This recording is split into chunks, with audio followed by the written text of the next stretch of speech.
Okay, so how do I keep track of all of the pieces I have in order to build my models? Well, I like to resort to these kinds of plastic dividers in all shapes and sizes. And this right here is a great example of that. When I finished this model, the collector build, I had to put something shiny on its hands. And I had the exact box to look for that kind of piece. This one right here. Now, apart from the plastic organizers, I also have some custom acrylic made ones. I made these myself. I have the tools right here and right here, some shelves, and all sorts of things that I do to keep everything on its right place. And this is actually the topic of this video. I need to finish a section of my tool rack. This section right here.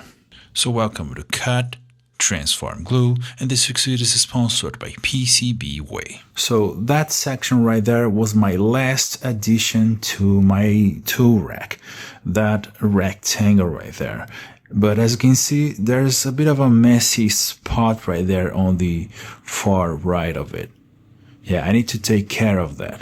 Now, usually when I do these kinds of things, I either go with some wood or with acrylic. And when I do go with acrylic, I like to cut my parts on the laser CNC I have on a public makerspace nearby. But I don't have time to go to the public makerspace this week, so yeah, I want to make a frame pretty similar to this one, as you can see right here. Yeah, these layers, I need to make something like this, but right there, and I need to do it by hand. Now, I'm also a hoarder of plastic sheets, and I have a ton of acrylic right here ready to go. So I'm gonna grab some of these and we'll start cutting things. And right here I'll have a 3 by 4 sorting boxes wide kind of configuration. So I need 2 horizontal shelves by 3 vertical dividers, and they all need to interlock with each other. So yeah, this is going to be kind of tricky, but I think I can pull that off. Okay, so enough talking, and now let's do some more talking. But while I'll show you what I meant by interlocking using the best prototyping material, corrugated cardboard. I mean, I've done this a million times before, especially when I made all previous versions of my tool rack, but I've never done this by hand, always with the laser CNC on the public makerspace. So it's never a bad idea to try things on cheap material first, am I right? And what you see right there is the idea. Slots cut halfway through each strip, evenly distributed for the number of rows and columns. Pretty simple stuff. The material of choice is going to be 5mm, 5mm reclaimed acrylic. And I'm gonna cut it on my handsaw. Alright, so change of plans. I'm actually gonna use these 6mm pieces of plexiglass, I believe, also reclaimed.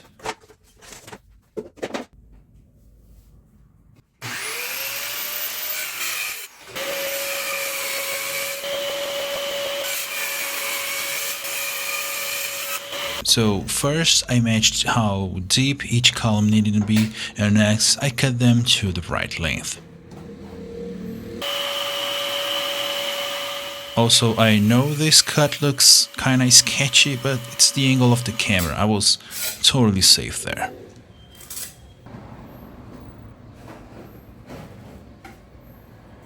Okay, so the first 3 vertical dividers are cut, and as you can see, it is a pretty messy process, especially for a shop this small. So yeah, let me just clean that up and set up the cutter to the horizontal shelves, and then yeah, just 2 more cuts and I'll have everything I need for this build. Okay, so I jumped ahead quite a bit here just because I was anxious to test the interlocking geometry. And yeah, I cut like the 3 vertical dividers, the 2 horizontal shelves, I guess, and then I marked where these slots should be. These slots were cut on the bandsaw, and now that I'm thinking about it, I should have probably started with the circular saw first up to a certain point and simply finished the cuts on the bandsaw. The precision would have been much greater that way, but that's totally okay. Because of that, I had to do some finishing touches on some of these slots using a sanding stick until I was finally able to fit everything together.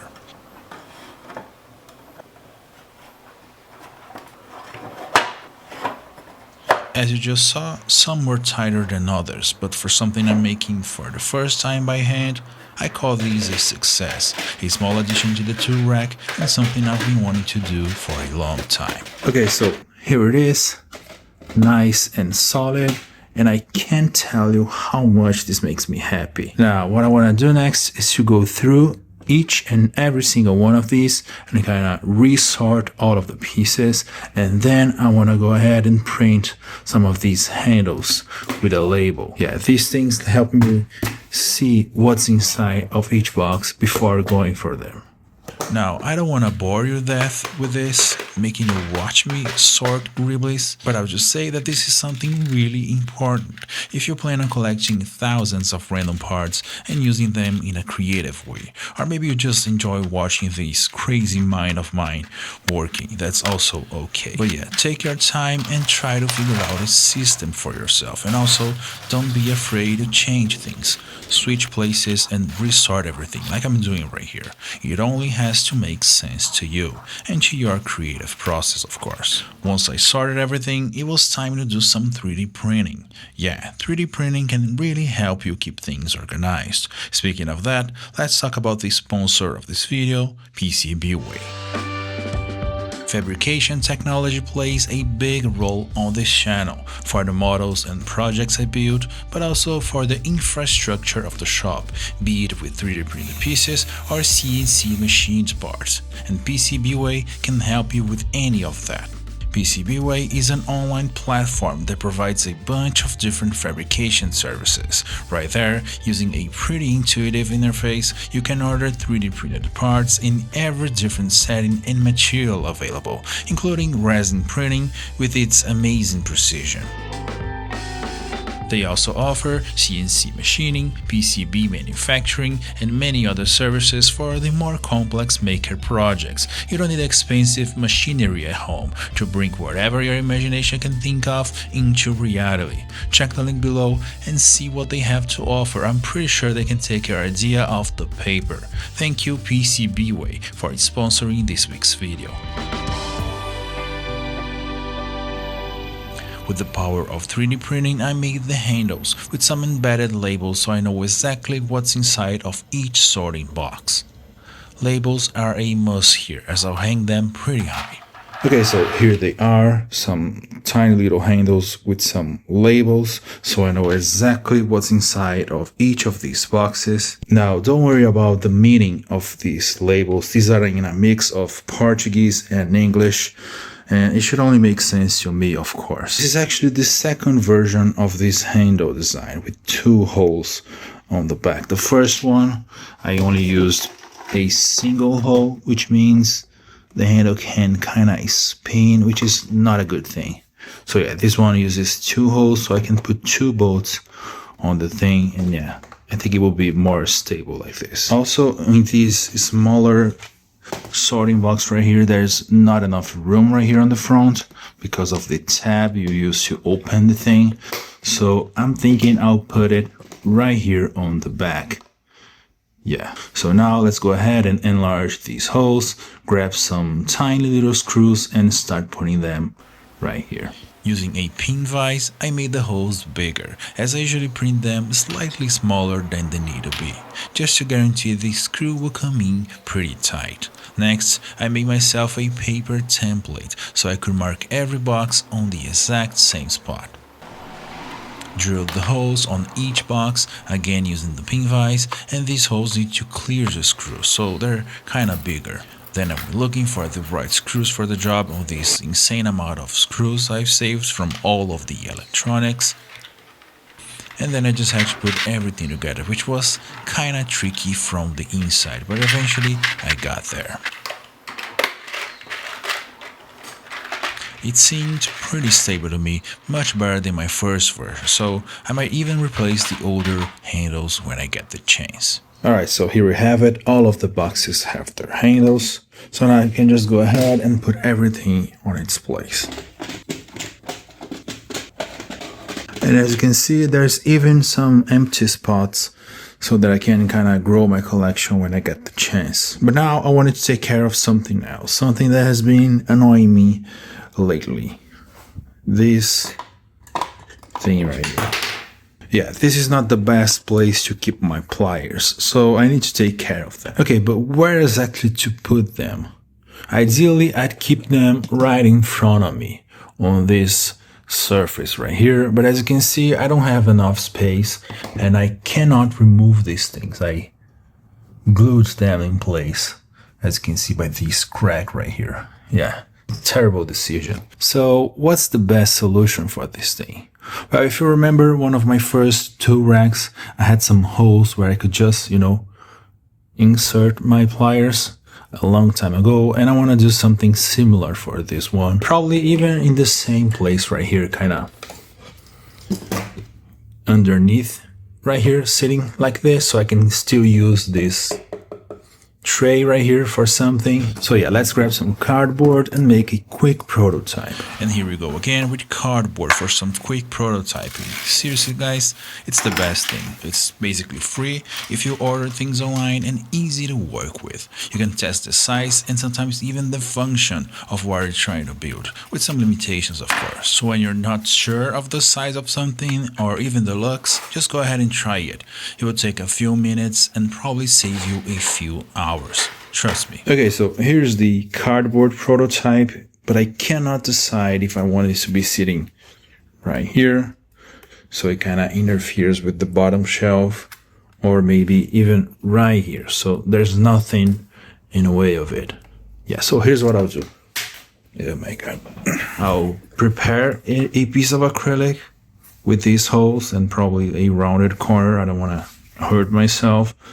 And then I'm gonna 3D print some triangles, I guess, to attach the thing to wherever I decide. Working with acrylic is tough. It's hard to cut, it shatters, and it makes this sand-like dust that I hate. But I wanted the same look that I had on the tray, so it was the best choice. Not to mention, I have tons of it in my shop, all reclaimed acrylic, so essentially free material. The geometry is pretty simple though, just a rectangle with some rounded corners and a bunch of holes. But making large holes on it with cheap bits is quite dangerous.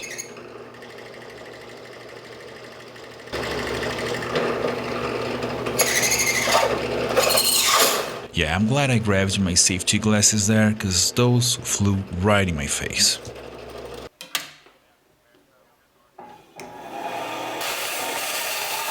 After making the holes, I cut the acrylic piece to the right size and did the rounded corners and the finishing touches on the disc center.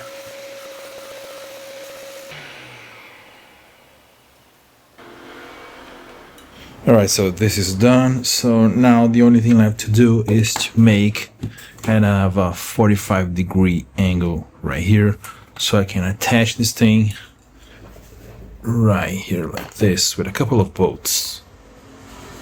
To 3D model this piece, I'm gonna use my favorite software called Plasticity.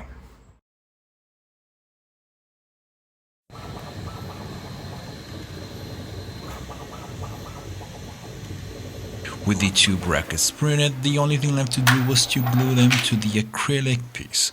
Not a lot of weight would be put on it, so CA is more than enough here.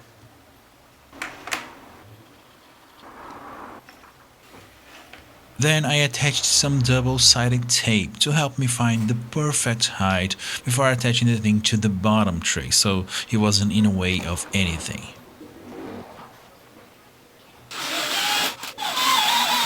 And it was attached to the tool rack using some M3 bolts, not glue.